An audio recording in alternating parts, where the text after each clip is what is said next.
So, alright guys, welcome back to my channel. This is Renko Rimapar. So, for today's video guys, papakita ko sa inyo kung paano set up ang BM800 or install. So, ito yung wire niya. So, ito yung B+8 yan, yung B+8, and then ito yung ano niya, yung pinakalaman niya. So, ayan. So, makikita yung mga buttons, and then andyan yung sa setup yung sound niya. Ayan yung power button niya. Paka-press nyo lang yun. And then, ayan yung echo. Yung mic. Ito yung pinaka-mic. And then, yung monitor, yung bass, yung record and treble niya. And then, dito yung mga wires. Dyan mo ilalagay yung mga wire dyan. So, ayan yung live 1. And then, the live 2. Yung music, kung saan galing yung music, yung charger port. So, ayan, meron tatlong wire dyan. Doon mo ilalagay yung mga. So, papakita ko sa inyo kung saan kailangan nilagay. So, dyan yung live 1. Dyan manggagaling yung sound. Yun yung mic mo. Dyan manggagaling yung mic. Kung saan ka magre-record sa cellphone or magbe-video. And then, yung pangalawa, yung live 3, ay yung music, dyan yung magagaling yung music. So, ilagay mo dyan yung cellphone or yung laptop kung gusto mo, dyan magagaling yung sound mo. And then, yung charger, yung pang-apat. So, tabi muna natin to. So, mamaya, papakita ko sa inyo yung full setup niya. And then, yung headset. Nabili ko nga pala to sa Shopee. So, murang-mura lang yan, guys. Ilalagay ko yung link dyan sa baba. So, ayan, kulay blue. Yung binigay nila sa aking headset. So, maganda siya, guys. Pag gagamitin. Kasi, maririnig mo lahat dyan. Yung mga nare-record mo, yung sound, yung boses mo, makikita mo lahat dyan. So, ay makikita. Maririnig mo lahat dyan. I mean, alang niya. So, ayan. Dyan mo ilalagay yung headset dito sa may sa unahan, sa may headset.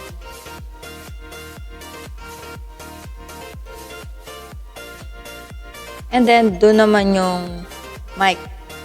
So, papakita ko sa inyo, ilalagay natin mamaya yung mic dyan sa may V+8. So, yan. So, nalagay na natin yung mga yan. So, tabi muna natin, and then, buksan natin ito ang BM800. So, papakita ko na sa inyo yung laman ng BM800. So, ayan. So, ayan na ang laman ng BM800. Yung box niya. So, ayan. Diyan mo isasabit yung mic. And then, yan. Install natin mamaya. So, ito na yung pinaka-mic niya. And then, so, yun. Kung gusto nyo yung mic lang na ordinary, pwede nyo rin isabit doon. So, ito dyan natin ilalagay mamaya. Dyan natin isasabit yung ating mic. So, hindi tayo mahirapang maghawak-hawak. So, yan. Pwede nyo ilagay dyan yung para mas ma-purify yung sound. Pero for me guys, hindi ko nilalagay yan kasi hindi ko gusto yung lumalabas na sound pag nakalagay yung kanyang, yan, yung damit niya. Damit ba yan? Hindi ko alam kung damit. Ang bobo. Okay, ayan yung wire ng BM800. So, ba yan? Lalaglag tong mga plastic na to. So, ayan. Pasok natin yung mic.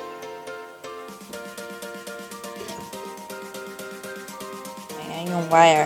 So, tatanggalin ko rin mamaya yan pag ilalagay na natin. So, set up na natin siya. Kasi hindi mapapasok kung nakalagay na kaagad yung wire niya.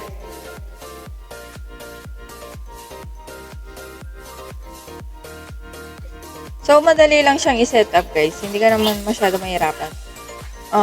Wala nga lang siyang, ano tawag dito, wala siyang pattern kung paano i-set up. Kaya, ano na lang, sari-sarili na lang. So, yan lang yung ano niya. Yan lang yung warranty card lang ang meron. So, mag-iisip ka talaga, paano ba install to? So, ayan. Meron din siyang isa pang purifier. So, yan, nilalagay ko yung bilog na yan. Kasi kailangan yan. So, it's setup time. So, setup na natin siya. So, dito ko na lang sa side kasi dito sa may likod ng aking ano is wala akong mapagsasabitan. Kaya sa side ko na lang siya isasabit. So, ilagay mo muna yan, yung ano na yan. I-loosen muna natin siya para mapasok. Lagay mo muna. Kung saan mo gustong ilagay, nasa sa'yo kung saan mo gustong ilagay yung yan. Para yung abot mo o yung ano mo, yung sakto lang sa'yo. Mas convenient na masasabit mo siya. Pwede siyang isabit, pwede rin siyang ilagay sa table, nasa sa'yo. Sa dingding. Ayan. Aking pagmumukay. So, masyadong higpitan ninyo para hindi malaglag. So, ayan. Ilalagay na natin yung ayan. Yung black yung ilagay ninyo, ipasok nyo dyan. Hindi yung silver one. So, ipasok nyo lang siya guys dyan. And then, i-tighten nyo ulit dun sa may below. Ita-tighten nyo siya. So, yan. So, pag nalagay nyo na yan, guys,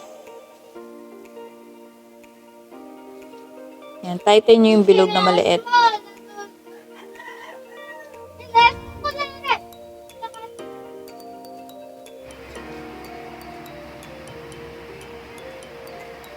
So, ayan yung bilog, guys. So, paka-tight nyo lang yan. And then, ayan, ilagay na natin yung kung saan natin isasabit yung condenser na BM800, yung mic natin. So, ayan yung gagamitin natin kasi yung condenser dyan natin ipapasok. So, ayan na. So, tanggalin muna natin yung wire bago natin ilagay yung condenser. Yan. Pasok na natin. And then, ilagay natin yung wire niya. See you. Basta i-tighten lang lahat natin yung ano para hindi siya bumababa or nag-loosen. So, kailangan naka-tighten na lahat.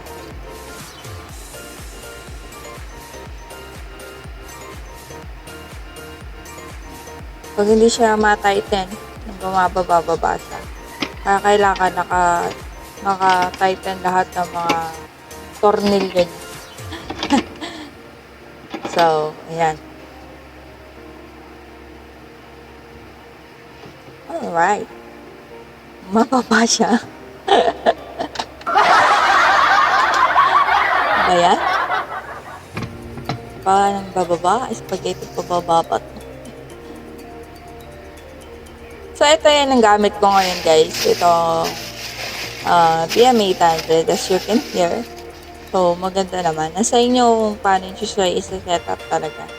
So, yan, para sa mic yan. So, kung gusto nyo ng mga ordinary mic, pwede rin naman. So, ayan. Yung bilog lang yung nilagay ko, pero yung ginagamit ko ngayon is yung bilog lang. Pero yung parang damit niya, hindi ko nilalagay.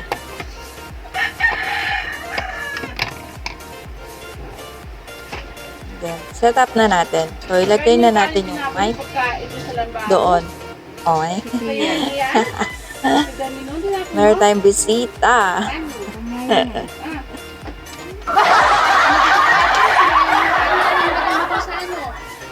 Nagbibigay ng pakwa ng aking tita eh.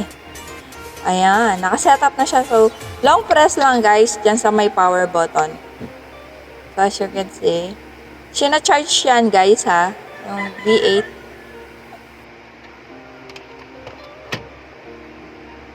So, alright guys, ito na yung voice ko niyan over this,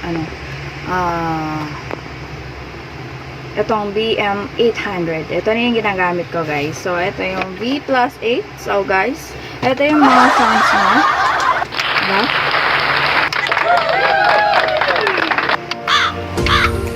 So, maganda to, guys, yung gagamitin nyo sa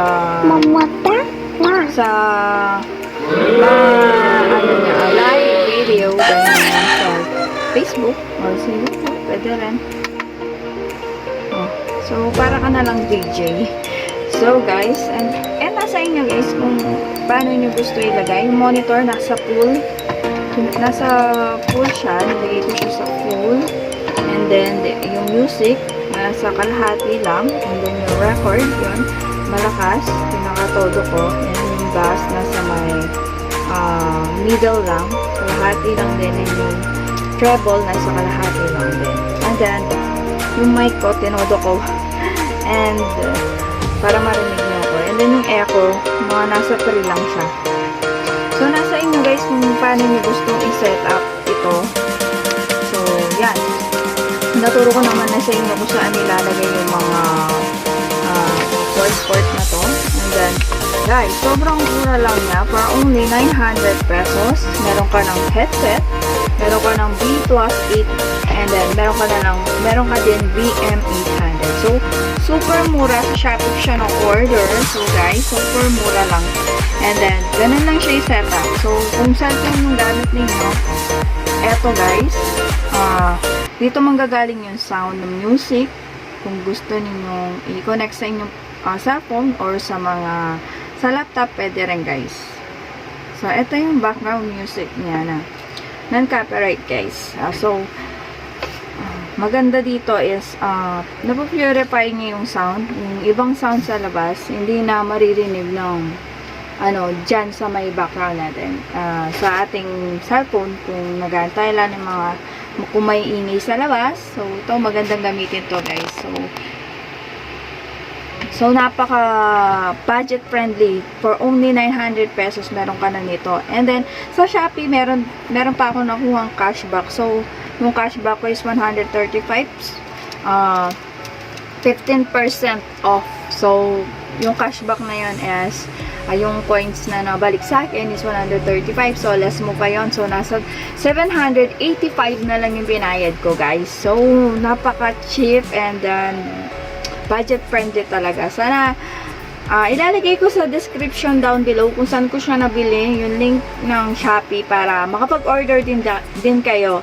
And then, sana may natutunan kayo sa video na to.